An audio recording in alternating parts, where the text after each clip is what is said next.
Welcome to our YouTube channel Shiksha Asli Edu. चलिए बच्चों, आज हम एटॉमिक स्ट्रक्चर का सेकेंड लेक्चर लेके आए हैं। बच्चों, इसके पहले वाले लेक्चर में हमने बात किया कैथोड रेज के बारे में, डिस्कवरी ऑफ इलेक्ट्रॉन, प्रोटॉन और न्यूट्रॉन। तो आज के इस लेक्चर को देखने से पहले अगर आपने हमारा वो पहला लेक्चर नहीं देखा है तो आप सबसे पहले हमारे उस फर्स्ट लेक्चर को देखिए और उसके बाद आप लेक्चर 2 देखिए। ठीक है बच्चों, आज के इस लेक्चर में हम लोग काफी इंपॉर्टेंट टॉपिक डील करने वाले हैं और आज हम बात करेंगे थॉमसन्स मॉडल ऑफ एटम और उसके साथ साथ हम लोग बात करने वाले हैं रदरफोर्ड मॉडल ऑफ एटम। ठीक है बच्चों, चलिए स्टार्ट करते हैं। सबसे पहले हम लोग क्या, थॉमसन्स मॉडल ऑफ एटम। ठीक है, देखिए हुआ क्या, एक minute, Thomson's model of atom. देखिए जैसे इलेक्ट्रॉन का डिस्कवरी हुआ है ना, उस समय प्रोटॉन का डिस्कवरी हुआ भी नहीं था कि थॉमसन ने एटम का सबसे पहला मॉडल दिया। ठीक है, अब थॉमसन के मॉडल को बच्चों हम लोग जानते हैं प्लम पुडिंग मॉडल के नाम से। प्लम पुडिंग मॉडल, या इसको हम लोग वाटरमेलन मॉडल भी बोलते हैं। Watermelon model. ठीक है बच्चों, वाटरमेलन मॉडल। ठीक है, क्या है प्लम पुडिंग मॉडल? जैसे इनके अनुसार, according to Thomson's model of atom, कि atoms are like a sphere. Atoms कैसा है? स्फीयर जैसा है ना। Atoms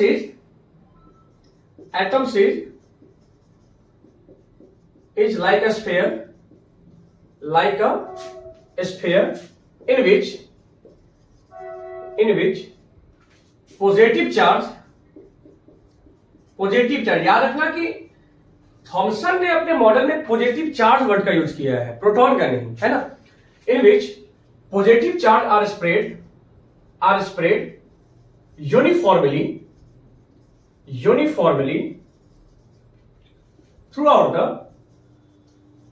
throughout the volume of atom, and electrons are embedded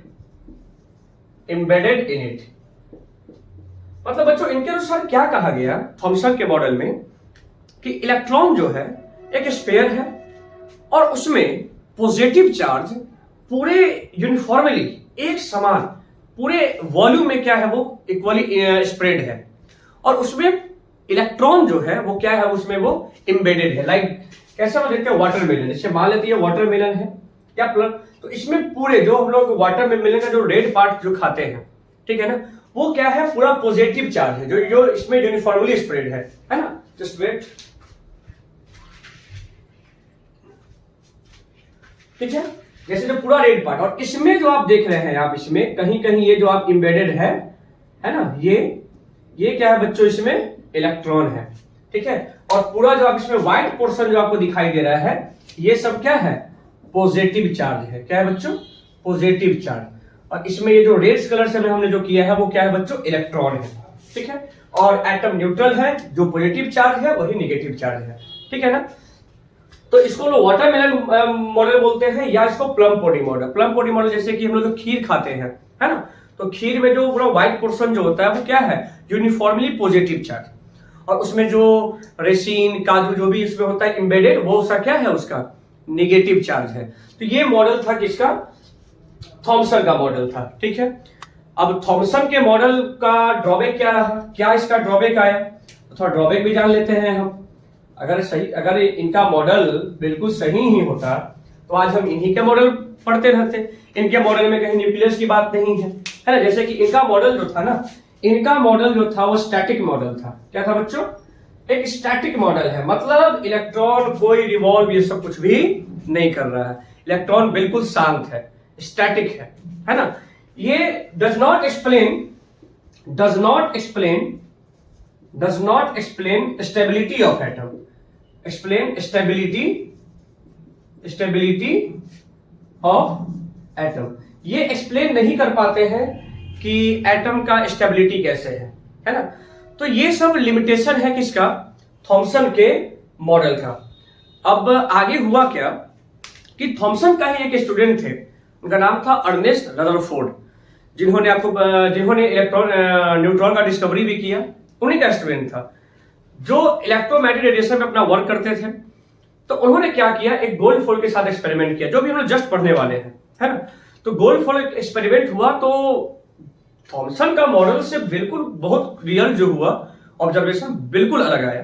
ठीक है, तो थॉमसन मॉडल में आपने क्या देखा, ये प्लान कोडिंग मॉडल है, ये स्टैटिक मॉडल है, इसमें कोई इलेक्ट्रॉन रिवॉल्व ये सब बिल्कुल नहीं कर रहा है। इनका मॉडल एटम क्यों स्टेबल है, स्टेबिलिटी के बारे में कोई एक्सप्लेनेशन नहीं देता है। तो थॉमसन के मॉडल को आप पहले नोट करिए, और फिर हम अब आगे आते हैं रदरफोर्ड का गोल्ड फॉइल एक्सपेरिमेंट। ठीक है बच्चों, जल्दी से नोट कर लीजिए।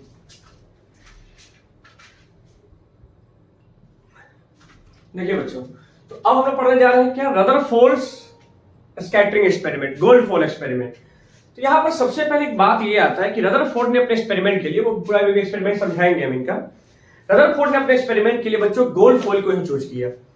अब यहां से क्वेश्चन ये भी आता है कि एनसीईआरटी का क्वेश्चन है कि why Rutherford choose gold foil for his experiment.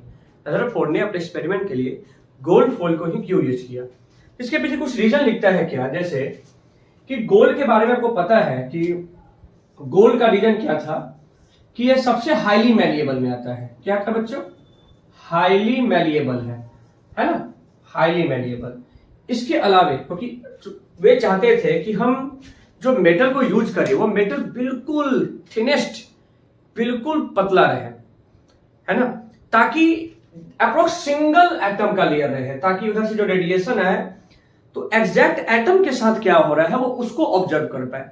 तो इसलिए वो चाहते थे कि एटम बिल्कुल क्या रहे, वो जो शीट रहे वो बिल्कुल थीन। और इस मामले में गोल्ड के बारे में पता है, वो हाईली मैलिएबल आता है ना। इसके अलावे गोल्ड के बाद ये क्या है, एक हेवी मेटल था, ये हेवी मेटल, इसके पास पॉजिटिव चार्ज ज्यादा था, तो एक्सपेरिमेंट में आसान होता। और इसका तीसरा रीजन है कि डज नॉट फॉर्म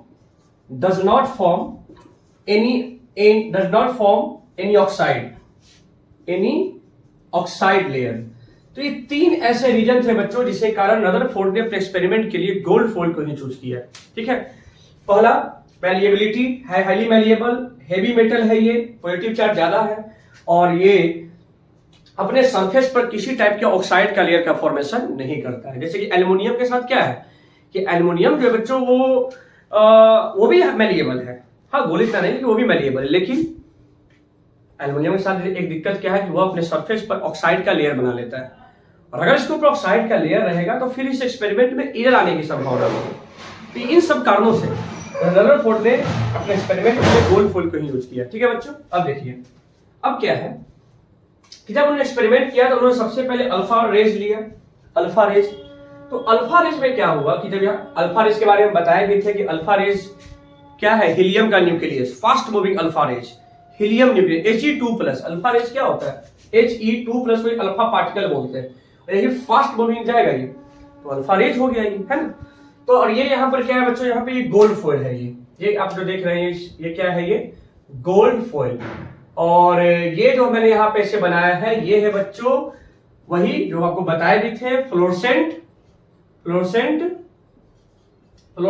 स्क्रीन, जो किसका बना होता है, ये जिंक सल्फाइड का, अपने यहाँ जिंक सल्फाइड का बना होता है। फ्लोरोसेंट स्क्रीन के बारे में बताया गया था लेक्चर 1 में, एक बार फिर से समझ लीजिए।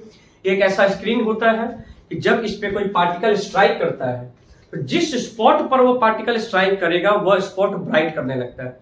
ठीक है ना, तो वही क्या कहलाता है बच्चों, जिंक फ्लोरोसेंट स्क्रीन बोलते हैं। तो हुआ क्या ना कि ऐसा देखा गया कि जब अल्फा रेज यहां से आया तो कुछ ऑब्जर्वेशन हुआ, जैसे कुछ यहाँ, कुछ इस तरह से और कुछ यहाँ, है ना। मतलब इसमें ऑब्जर्वेशन में क्या क्या आया, ऑब्जर्वेशन में यहाँ को लिख के दिखाते हैं। इन्होंने जब एक्सपेरिमेंट किया तो ऑब्जर्वेशन, और फिर ऑब्जर्वेशन के बाद समझेंगे कंक्लूजन। ठीक है, ऑब्जर्वेशन में क्या था कि most of the alpha particle passes through gold foil without any deflection, बिना किसी deflection. Most of the alpha particle मतलब समझ लीजिए कि 99.9% तक अल्फा पार्टिकल जो थे क्या हुए, बिल्कुल एटम से आर पार चला गया, ठीक है, बिना कोई डिफ्लेक्शन के। ठीक है, पहले ऑब्जर्वेशन समझिए। इन ऑब्जर्वेशन के बेसिस पर रदरफोर्ड ने क्या कंक्लूजन दिया, है ना। उसके बाद इसमें और क्या था, इसमें और कि फ्यू जैसे क्या बोलेंगे इसमें हम, few alpha particles are deviated at an angle theta. कुछ एंगल थीटा एंगल पे ये क्या हो गए बच्चों, ये अल्फा पार्टिकल डेविएट कर गए। सेकेंड ये ऑब्जर्वेशन हुआ। और थर्ड में क्या है, वेरी फ्यू अल्फा पार्टिकल, समझ लीजिए जैसे लगभग 1 in 20,000 20,000 में ऐसे एक अल्फा पार्टिकल थे दैट रिट्रेस इट्स पाथ। वो अपने पाथ को क्या कर गए बच्चों, रिट्रेस कर गए। मतलब ये अल्फा पार्टिकल आगे गया और फिर ये जाके बिल्कुल क्या हो गया, ये वापस उसी डायरेक्शन में लौट गया। मतलब कितना डिग्री एंगल पे, 180 डिग्री एंगल पे ये बिल्कुल रिट्रेस कर गए, है ना। तो ऐसा ऑब्जर्वेशन हुआ, ठीक है बच्चों। मैक्सिमम अल्फा पार्टिकल तो बिना डेविएशन के ही चला गया, ठीक है। ये सब जिंक्स जहां जहां अल्फा पार्टिकल स्ट्राइक कर रहा था वहां ये फ्लोरोसेंट स्क्रीन साइन करता था, ठीक है ना। अब देखिए क्या है, इस बेसिस पर उन्होंने क्या दिया, ऑब्जर्वेशन दिया। ऑब्जर्वेशन क्या था, ऑब्जर्वेशन उनका, तो ये देखिए ऑब्जर्वेशन। पहला ऑब्जर्वेशन इसमें क्या है कि देखा गया थॉमसन के मॉडल के अकॉर्डिंग एटम में कहीं स्पेस की बात नहीं है। पूरा पॉजिटिव चार्ज एटम के पूरे वॉल्यूम में यूनिफॉर्मली स्प्रेड है, कहीं स्पेस की बात नहीं करते हैं। लेकिन यहां क्या देखा गया कि मैक्सिमम जो अल्फा पार्टिकल जो है वो उससे आर पार चला गया। मतलब एटम के बीच में जरूर क्या है, स्पेस है। मतलब एटम के पूरे वॉल्यूम का समझिए कि 99% से ज्यादा उसमें स्पेस ही है ना, 99.9% तक, ठीक है, कि atoms have space between them. मतलब एटम्स के बीच में क्या होते हैं बच्चों, स्पेस होते हैं। ये कैसे मालूम चला, तो फर्स्ट ऑब्जर्वेशन से। क्योंकि अगर स्पेस नहीं होता तो अल्फा पार्टिकल जब पॉजिटिव चार्ज के साथ स्ट्राइक करता है ना, तो उसमें डिफ्लेक्शन होता, वो उसको पेनिट्रेट नहीं कर पाता। या क्योंकि पता है कि आपको पॉजिटिव अल्फा पार्टिकल पर भी पॉजिटिव चार्ज, और इस पर क्या है वो जो हमारा एटम है उसमें भी पॉजिटिव चार्ज, उसमें क्या होता है, उसमें रिपल्सन होता। लेकिन ऐसा हुआ नहीं। Few alpha particles are deviated at an angle theta. मतलब यहां पे समझ में आया कि जो पॉजिटिव चार्ज जो है, positive charge is concentrated at its centre. मतलब इससे ये समझ में आया बच्चों कि कुछ एंगल, मतलब जब ये एक एटम के उस पॉइंट से ये अल्फा पार्टिकल पास किया जहां पे पॉजिटिव चार्ज है, तो उसमें अल्फा पार्टिकल में रिपल्सन के कारण वह किसी एक थीटा एंगल पे क्या हो गया, वो डिफ्लेक्शन कर गया थीटा एंगल पे। इसका मतलब ये बताया जा रहा है कि एटम में जो पॉजिटिव चार्ज है वो पूरे वॉल्यूम में स्प्रेड नहीं है, वह एटम के सेंटर में कंसंट्रेटेड है। और इसका मतलब कि एक पूरे एटम का मास सेंटर पर ही डिपेंड करता है। और उसी सेंटर को नाम दिया गया था क्या बच्चों, न्यूक्लियस। क्या बोलते हैं इसको हम, इसी को क्या बोलते हैं हम, न्यूक्लियस, ठीक है। और यहां पर वही एक very few 1 in 20,000 alpha particle जो बिल्कुल क्या हो गए, अपने पाथ से रिट्रेस कर गए। ऐसा क्यों हुआ, जब ये अल्फा पार्टिकल एग्जैक्ट ये एटम है, न्यूक्लियस है, ये बिल्कुल अल्फा पार्टिकल जब इसके सेंटर से ये कोलाइड किया, तो हेवी मेटल इसमें पॉजिटिव चार्ज ज्यादा, तो इतना फास्ट मूविंग अल्फा पार्टिकल इसको पेनिट्रेट नहीं कर पाए। इतना वो डेंस था, इतना उसका मास डेंस था कि वो उसको पेनिट्रेट नहीं कर पाया, और बिल्कुल वो अपने पाथ में रिट्रेस कर गया वो। इसका मतलब समझ में आता है कि यह पॉजिटिव चार्ज जो है बच्चों, यानी कि पूरे एटम का मास इस सेंटर पर ही कंसंट्रेटेड है। और इसी सेंटर को हम क्या बोलते हैं बच्चों, न्यूक्लियस। ठीक है, और इस तरह से न्यूक्लियस का डिस्कवर हुआ रदरफोर्ड के गोल्डफॉल एक्सपेरिमेंट के द्वारा। और जैसे ही न्यूक्लियस का डिस्कवर हुआ तो थॉमसन का जो मॉडल जो था वो पूरी तरीके से धराशायी हो गया, है ना। अब एक नया मॉडल आया, न्यूक्लियर मॉडल ऑफ एटम। ठीक है, तो पहले आप क्या करिए, इसको आप जल्दी से नोट कर लीजिए। ये ऑब्जर्वेशन रहा, कंक्लूजन रहा। और अब बात करते हैं अगला मॉडल जो आया है वो रदरफोर्ड का मॉडल है वो। अब रदरफोर्ड अपने मॉडल में क्या बताते हैं और इनके मॉडल में वो क्या दिक्कत हो गया, है ना, इसके बारे में हम अभी जानते हैं। ठीक है, जल्दी से आप बच्चों इसको नोट कर लीजिए।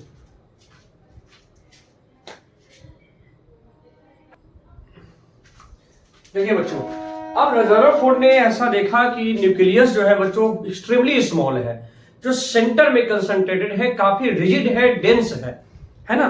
इतना डेंस है तभी तो उतना फास्ट मूविंग अल्फा पार्टिकल जैसे इसे कोलाइड किया और बिल्कुल अपने पाथ को रिट्रेस कर गया। अब रदरफोर्ड को कैलकुलेट करना था कि न्यूक्लियस का साइज क्या है, तो इसके लिए उन्होंने यूज किया डिस्टेंस ऑफ क्लोजेस्ट अप्रोच। क्या बोलता है समझिए, देखिए मैंने यहाँ पे पहले ही लिख दिया है ताकि थोड़ा वीडियो लॉन्ग ना हो। देखिए, Rutherford estimated the size of nucleus bye calculating the distance of closest approach. क्या बोलता है समझिए, यहाँ पे मान लेते हैं कि ये जो आप देख रहे हैं ये अल्फा पार्टिकल है। क्या है बच्चों, अल्फा पार्टिकल। अब अल्फा पार्टिकल आगे जा रहा है, एक ऐसा क्लोजेस्ट, एक क्लोज के बाद एक ऐसा सर्टेन डिस्टेंस पे वो आएगा कि उसके बाद ये अल्फा, इसका पॉजिटिव चार्ज और ये इसके बीच में रिपल्सन, और वो उसको रिट्रेस कर देगा, उसको वापस भेजेगा, रिपल्सन करेगा उसको। तो जिस डिस्टेंस तक, मतलब यहां है तो अभी इसमें रिपल्सन नहीं है, यहां के बाद इस पॉइंट पर आते ही अल्फा पार्टिकल में रिपल्सन आने लगा। तो ये रहा इसका क्लोजेस्ट अप्रोच, कहां तक ये मैक्सिमम अप्रोच कर पाया ये। इस डिस्टेंस को हमने आर बोला। आर क्या है, डिस्टेंस ऑफ क्लोजेस्ट अप्रोच।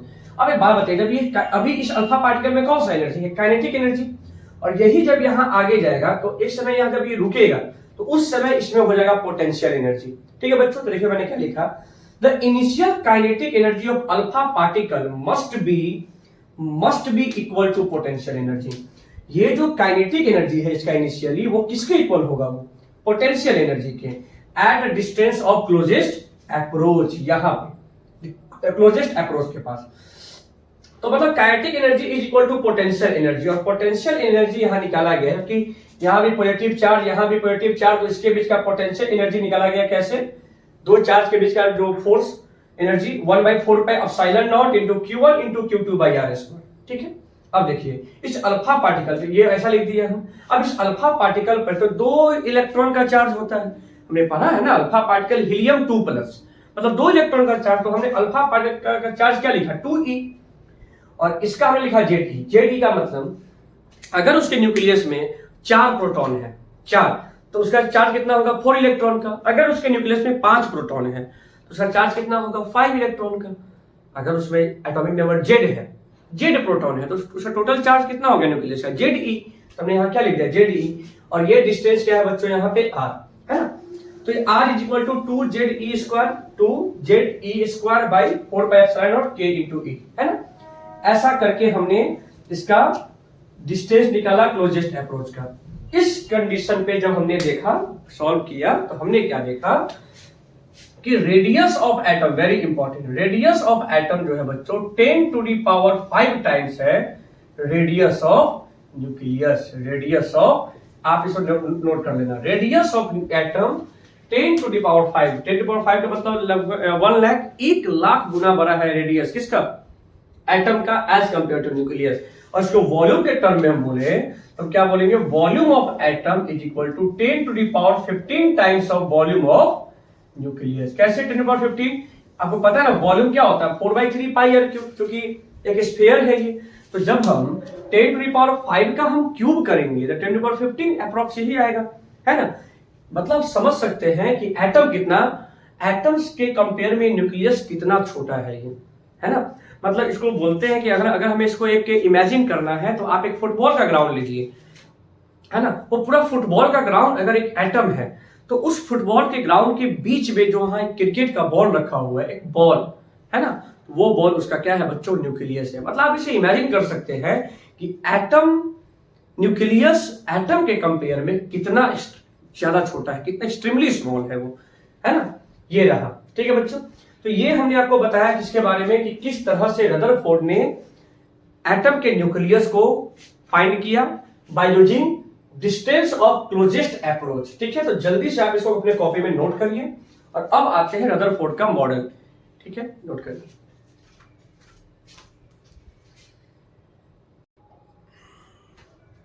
देखिए अब क्या रदरफोर्ड मॉडल ऑफ एटम, है ना। रदरफोर्ड का मॉडल क्या था? देखिए आपने देखा कि जिस तरह जैसे ही रदरफोर्ड ने न्यूक्लियस का डिस्कवर किया तो थॉमसन का मॉडल तो बिल्कुल गलत हो गया। अब एक नया मॉडल आया, न्यूक्लियर मॉडल ऑफ एटम। अब रदरफोर्ड के मॉडल में बात न्यूक्लियस की होगी, है ना। एटम के बीच में न्यूक्लियस होगा, मतलब इनके अनुसार कुछ स्टेटमेंट में यही है कि न्यूक्लियस जो है सेंटर पे लोकेटेड है, एक्सट्रीमली स्मॉल है, इनका अपना स्टेटमेंट है। न्यूक्लियस में ही पॉजिटिव चार्ज कंसंट्रेटेड है, प्रोटॉन, है ना। और इलेक्ट्रॉन जो है वो उस न्यूक्लियस के चारों ओर है। उन्होंने क्या कहा कि इनका मॉडल स्टैटिक मॉडल नहीं था। इन्होंने क्या कहा कि इलेक्ट्रॉन जो है न्यूक्लियस के चारों ओर रिवॉल्व कर रहा है, लाइक सोलर सिस्टम। जैसे हमारे सोलर सिस्टम में बच्चों सन के चारों ओर प्लैनेट्स रिवॉल्व करते हैं, ठीक वैसे ही जो न्यूक्लियस का जो इलेक्ट्रोस्टैटिक फोर्स है उसी का use electron as a centrifugal force use करता है और वो उसके चारों ओर रोटेट करता है। ये उनका मॉडल था, ठीक है। लेकिन ये मॉडल बोले और वो अपने मॉडल में और फंस गए, ठीक है। तो ये सब मॉडल हमने बताया आपको क्या कि रदरफोर्ड के मॉडल के अनुसार ये सब मैंने पॉइंट बता दिया। ड्रॉबैक क्या है? अगर आज ड्रॉबैक इसमें आ गया, इनका मॉडल ड्रॉबैक इसमें क्या है? ड्रॉबैक्स यही आया कि he could not explain the stability of atom। ये भी एटम के स्टेबिलिटी को एक्सप्लेन नहीं करता है। क्यों? क्या कारण था? देखिए, तो मैटर क्या था कि अकॉर्डिंग टू मैक्सवेल कि जब भी कोई चार्ज पार्टिकल एक्सेलरेट करता है, अब चूंकि एक इलेक्ट्रॉन जो है एक चार्ज पार्टिकल है और अगर वो एक सर्कुलर पाथ में घूम रहा है इसका मतलब है एक्सेलरेट भी कर रहा है। पता है एक बात आपको कि whenever a body moves in a circular path it accelerate, क्योंकि सर्कुलर पाथ में जब भी एक ऑब्जेक्ट रोटेट करता है, रिवॉल्व करता है, तो वो एट एवरी मोमेंट वो अपने वेलोसिटी को चेंज करता है क्योंकि डायरेक्शन चेंज हो रहा है ना। जैसे मान लेते हैं कि अगर ये एक ऑब्जेक्ट है जो घूम रहा है और यहाँ पे बोले तो यहाँ डायरेक्शन कुछ और है, यहाँ डायरेक्शन कुछ और है, भले ही स्पीड कांस्टेंट है लेकिन डायरेक्शन चेंज हो रहा है, मतलब वेलोसिटी चेंज हो रहा है। क्योंकि वेलोसिटी चेंज होने का दो तरीका है, या तो स्पीड चेंज करके या डायरेक्शन चेंज करके। तो हम क्या देख रहे हैं कि जब एक ऑब्जेक्ट सर्कुलर पाथ में रिवॉल्व कर रहा है तो at every moment it's changes its direction, it means it's changing in velocity and we know very well the change in velocity is called acceleration। मतलब वो बॉडी वो पार्टिकल एक्सेलरेट कर रहा है। तो मैक्सवेल का अपना थ्योरी था कि whenever according to Maxwell कि when a charged particle accelerate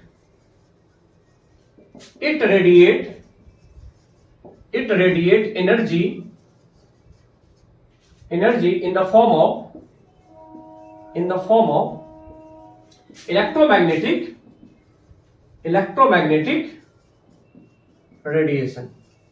electromagnetic radiation, and hence it loses its energy, ठीक है, at every turn।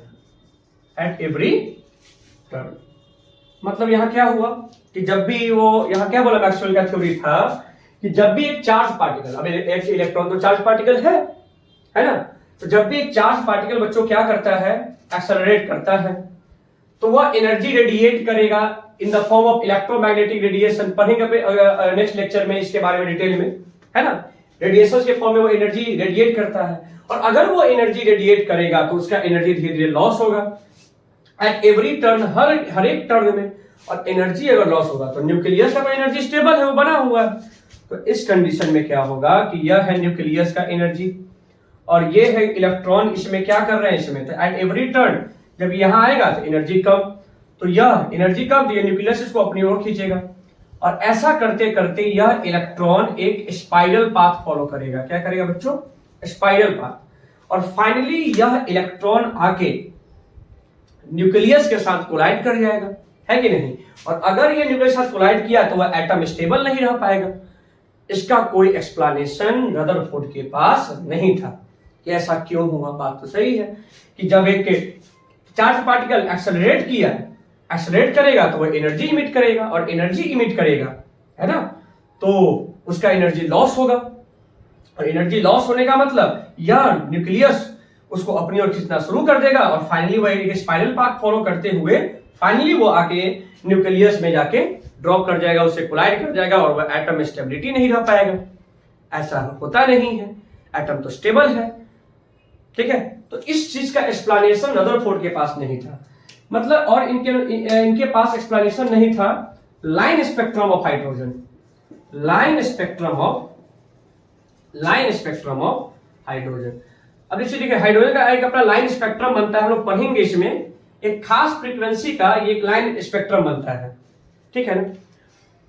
अब इनके अनुसार क्या था कि एटम कंटिन्यूअसली एनर्जी इमिट कर रहा है, कंटिन्यूअसली एनर्जी इमिट कर रहा है इलेक्ट्रोमैग्नेटिक रेडिएशन के फॉर्म में, कंटिन्यूअसली। तो इससे इसका जो स्पेक्ट्रम बनेगा वो एक स्पेक्ट्रम कैसा बन जाएगा, कंटिन्यूअस स्पेक्ट्रम बन जाएगा, कंटिन्यूअस स्पेक्ट्रम बन जाएगा इनके अनुसार।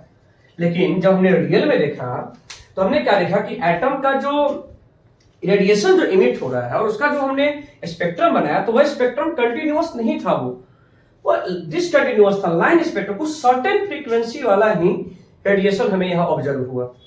तो ऐसा क्यों, लेकिन इनके अनुसार तो जब एट एवरी टर्म ये एनर्जी इमिट कर रहा है तो कंटिन्यूअस एनर्जी जब ये रेडिएट करते जाएगा तो एक स्पेक्ट्रम कंटिन्यूअस स्पेक्ट्रम बनेगा, ऐसा होता नहीं है।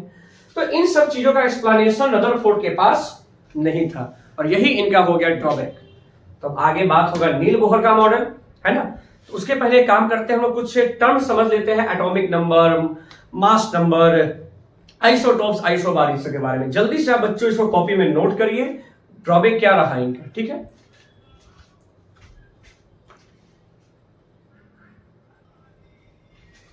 देखिए अब कुछ हम लोग टर्म समझ लेते हैं, एटॉमिक नंबर, मास नंबर, ये सब एटॉमिक नंबर। सबसे देखिए एटॉमिक नंबर क्या है, बता दें बच्चों कि एटॉमिक नंबर का मतलब होता है number of proton in nucleus, nucleus में कितने प्रोटॉन है, और number of electron in neutral atom, neutral atom में कितने इलेक्ट्रॉन है, वही उसका क्या होगा बच्चों, एटॉमिक नंबर।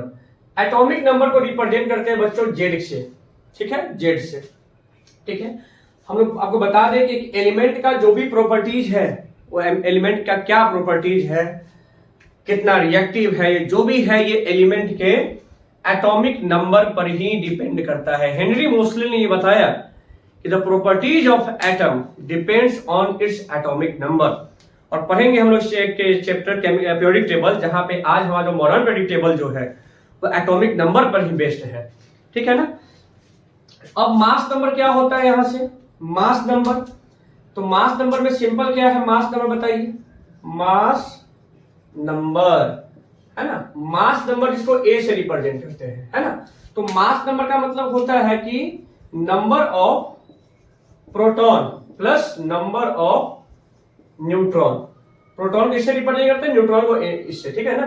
तो प्रोटॉन और न्यूट्रॉन मतलब न्यूक्लियस के अंदर टोटल नंबर ऑफ प्रोटॉन और न्यूट्रॉन जो होता है वही क्या होता है बच्चों, मास नंबर। मतलब ऐसा बोल सकते हैं कि mass number is equal to Z plus N, Z मतलब एटॉमिक नंबर, या मास नंबर जो कोई पी प्लस एन भी तो बोल सकता है, कोई दिक्कत नहीं इसमें, है ना। और एक और इंपॉर्टेंट पॉइंट आपको एक बात बता दें हम कि प्रोटॉन प्लस न्यूट्रॉन को हम एक साथ, प्रोटॉन प्लस न्यूट्रॉन को हम एक साथ क्या बोलते हैं बच्चों, न्यूक्लियॉन्स। क्या बोलते हैं, न्यूक्लियस। कभी कभी क्वेश्चन क्या करता है ना कि find the number of find the number of nucleons. तो न्यूक्लियॉन्स पूछने का मतलब से पूछ रहा है total number of proton plus total number of neutron. और ये आपको पता है कि ये प्रोटॉन और न्यूट्रॉन कहां होते हैं, न्यूक्लियस में होते हैं। यही कारण है कि इसको न्यूक्लियॉन्स कहते हैं, है ना। अब देखिए, अब हम लोग कुछ टर्म समझ लेना बच्चों यहाँ पे। जैसे कि सबसे पहले बात करते हैं हम लोग आइसोटोप्स का। आइसोटोप्स शॉर्ट में देख लेते हैं इसको हम लोग। आइसोटोप्स क्या है? एटम्स ऑफ सेम एलिमेंट, याद रखना, atoms of same element, same element having same atomic number but different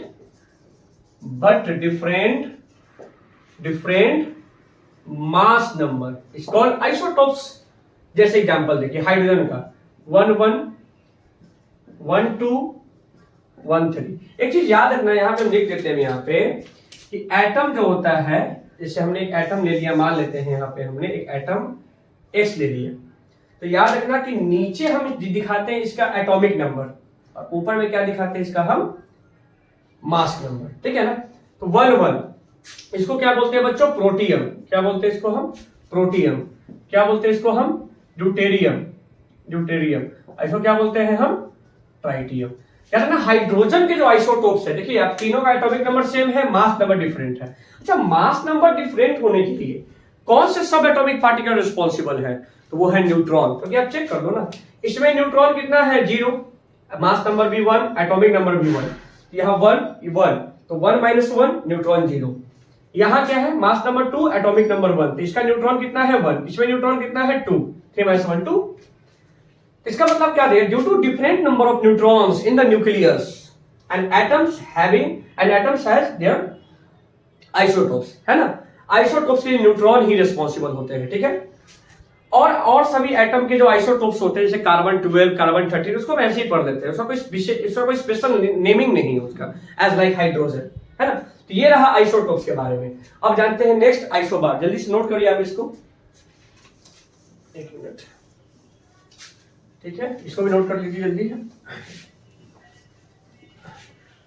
देखिए, अब आपको बताया जा रहा है क्या बच्चों? आइसोबार। अच्छा, एक चीज और, अगर आपसे बोला जाए कि हमने जो आइसोटोप्स लिखा था, क्या आइसोटोप्स के केमिकल प्रॉपर्टीज सेम होते हैं क्या? तो बोलेंगे बिल्कुल हाँ। क्यों?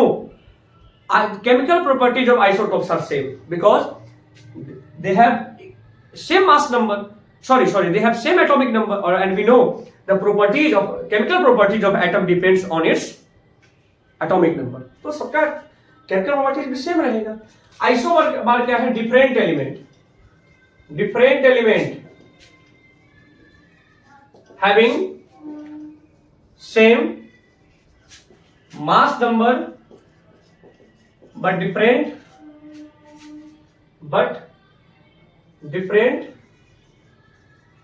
एटॉमिक नंबर, ठीक है ना। इसका आइसोबार, इसका मास नंबर सेम हो जाए।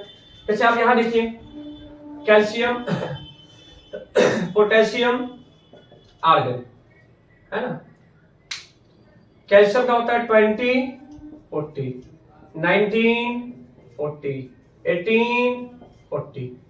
इन तीनों का मास नंबर क्या है बच्चों? डिफरेंट। तीनों का एटॉमिक नंबर क्या है?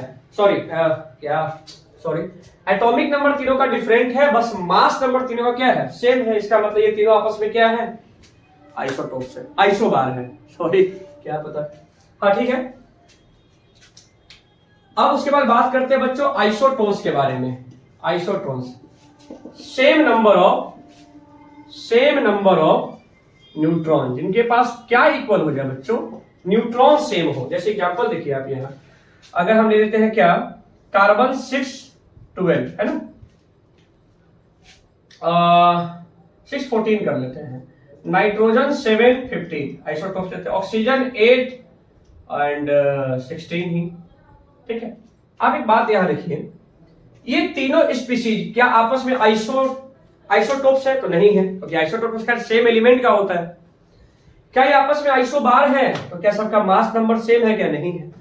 ये आपस में आइसोटोन्स है। देखिए अगर आप इसका न्यूट्रॉन निकालते हैं, इसके पास कितना न्यूट्रॉन होगा? देखिए 14 - 6 8, इसके पास न्यूट्रॉन 15 - 7 इसके पास भी 8, 16 माइनस 8, इसके पास भी न्यूट्रॉन 8। मतलब तीनों के पास जब न्यूट्रॉन सेम हो गया ना, ये तीनों एलिमेंट आपस में क्या है बच्चों, आइसोटोन्स है, आइसोटोन्स। और एक लास्ट समझ लेते हैं हम लोग क्या, आइसो इलेक्ट्रॉनिक, आइसो इलेक्ट्रॉनिक। इस पर कुछ क्वेश्चन भी है, करवा देंगे हम इसका। Iso electronic, species having same number of electron. सीधा सा बात है, आइसो मतलब एक, इलेक्ट्रॉनिक सब जिसके पास इलेक्ट्रॉन का नंबर क्या हो जाए, सेम हो जाए, फिर आपस में क्या है बच्चों, आइसो इलेक्ट्रॉनिक। जैसे अगर आपको बोल दी स्पीशीज, जैसे कि Na+, Mg2+, F- O2-, अगर आपसे बोलते हैं कि चारों स्पीशीज आपस में क्या है, इनके बीच में क्या रिलेशन है, तो आप क्या बोलेंगे, all this species are isoelectronic. क्यों? Na+ का मतलब 10 इलेक्ट्रॉन। अरे सोडियम के पास 11 इलेक्ट्रॉन होता है, लेकिन प्लस आने का मतलब है इसने एक इलेक्ट्रॉन लॉस कर दिया है। Mg2+ के पास 10 इलेक्ट्रॉन, F- के पास 1 इलेक्ट्रॉन गेन, क्लोरीन के पास 9 इलेक्ट्रॉन, लेकिन 1 इलेक्ट्रॉन गेन करने का मतलब 10 इलेक्ट्रॉन। और ऑक्सीजन के पास 8 इलेक्ट्रॉन, 2- का मतलब 10 इलेक्ट्रॉन, 2 इलेक्ट्रॉन गेन। तो आपने क्या देखा कि इन सबके पास 10-10 इलेक्ट्रॉन है, तो सब आपस में क्या है बच्चों, आइसो इलेक्ट्रॉनिक है। ऐसी क्वेश्चन क्या करता है, बोल देता है कि 4 ऑप्शन दे देगा, अब बोलेगा बताइए इनमें से कौन सा आइसो इलेक्ट्रॉनिक है, तो अब सबका इलेक्ट्रॉन निकालिए। जैसे कि अगर आपसे बोले Cn- है, तो Cn- के पास कितने इलेक्ट्रॉन होंगे, तो कार्बन के पास 6 इलेक्ट्रॉन और नाइट्रोजन के पास 7 इलेक्ट्रॉन। आप माइनस का मतलब +1 एक और, तो 7 6 13, 13 2 + 1 14। ऐसे सबका निकाल के देखते हैं, जिसके पास सब इलेक्ट्रॉन सेम आ गया ना, तो आपस में क्या हो जाएंगे, आइसो इलेक्ट्रॉनिक हो जाएंगे। ठीक है, तो चलिए बस आज के लिए इसमें इतना ही रहेगा बच्चों। अब हम यहां तक रदरफोर्ड का मॉडल को समझ लिए हैं। हमारा नेक्स्ट लेक्चर बहुत इंपॉर्टेंट, जैसे जैसे ये चैप्टर आगे जा रहे हैं बच्चों, यह चैप्टर बहुत ही ज्यादा इंटरेस्टिंग है ये, है ना। पूरा इसमें अब नेक्स्ट क्लास में बात होगी बोहर इलेक्ट्रोमैग्नेटिक रेडिएशंस के बारे में। बोहर मॉडल आएगा, बोहर मॉडल में कैलकुलेशन है, रेडियस है, बहुत कुछ है इसमें चैप्टर में, है ना। तो बस हमारे साथ इस चैनल पर बने रहें, आपको इस चैप्टर का एक एक कंसेप्ट बिल्कुल डिटेल में दिया जाएगा। हम वो शॉर्ट्स वीडियो के लिए नहीं आए कि हम 2-3 मिनट बना दिए शॉर्ट्स वीडियो और मेरा काम हो गया, नहीं। हम आपको जो बताएंगे पूरा लेक्चर पूरे डिटेल के साथ। हो सकता है कुछ बच्चे आज के बहुत पेशेंस बच्चों में कम हो गया, वो चाहते हैं कि 1-2 मिनट का कोई क्लिप मिला वो समझ जाए, लेकिन 1-2 मिनट के क्लिप में आप चाहेंगे कि आपको उस चीज के बारे में पूरी अच्छी तरीके से कंसेप्ट मिल जाए, तो ये पॉसिबल नहीं है। तो हाँ, वीडियो थोड़ा लंबा हो सकता है, लेकिन ये इसलिए है ताकि आपको हम अच्छी तरीके से डिटेल में बातों को समझा सके। ठीक है बच्चों, तो मिलते हैं अपने हम नेक्स्ट लेक्चर में। नेक्स्ट लेक्चर हमारा और इंपॉर्टेंट है, चैप्टर जैसे जैसे आगे जाएगा हम इसके और कोर में जा रहे हैं हम इसके। ठीक है बच्चों, तो हमारे इस लेक्चर अगर आपको पसंद आ रहा हो तो लाइक जरूर करिए, जरूर अपने फ्रेंड को शेयर करिए, बताइए अपने फ्रेंड को। और ये हमारे लिए एक बहुत ही, हमको बहुत पर्सनली बहुत खुशी मिलेगा इस चीज को, हमें एक सपोर्ट चाहिए। और आपका अगर ये लाइक मिलता है तो मुझे सच बता रहे हैं, आपके कुछ लाइक से मुझे हमारे अंदर वो लाइक्स हमारे अंदर वो एटीपी का काम करता है। एटीपी एनर्जी का सोर्स, एनर्जी करेंसी है वो हमारे लिए। और मुझे लगता है कि मुझे और अच्छा करना है और हमें इस पर मेहनत करना है। तो बस लाइक्स करिए, शेयर करिए और जहां तक हो सके सब्सक्राइब करिए। बस यही आपसे मेरा रिक्वेस्ट है, तो भी समझिए। ठीक है बच्चों, थैंक यू सो मच।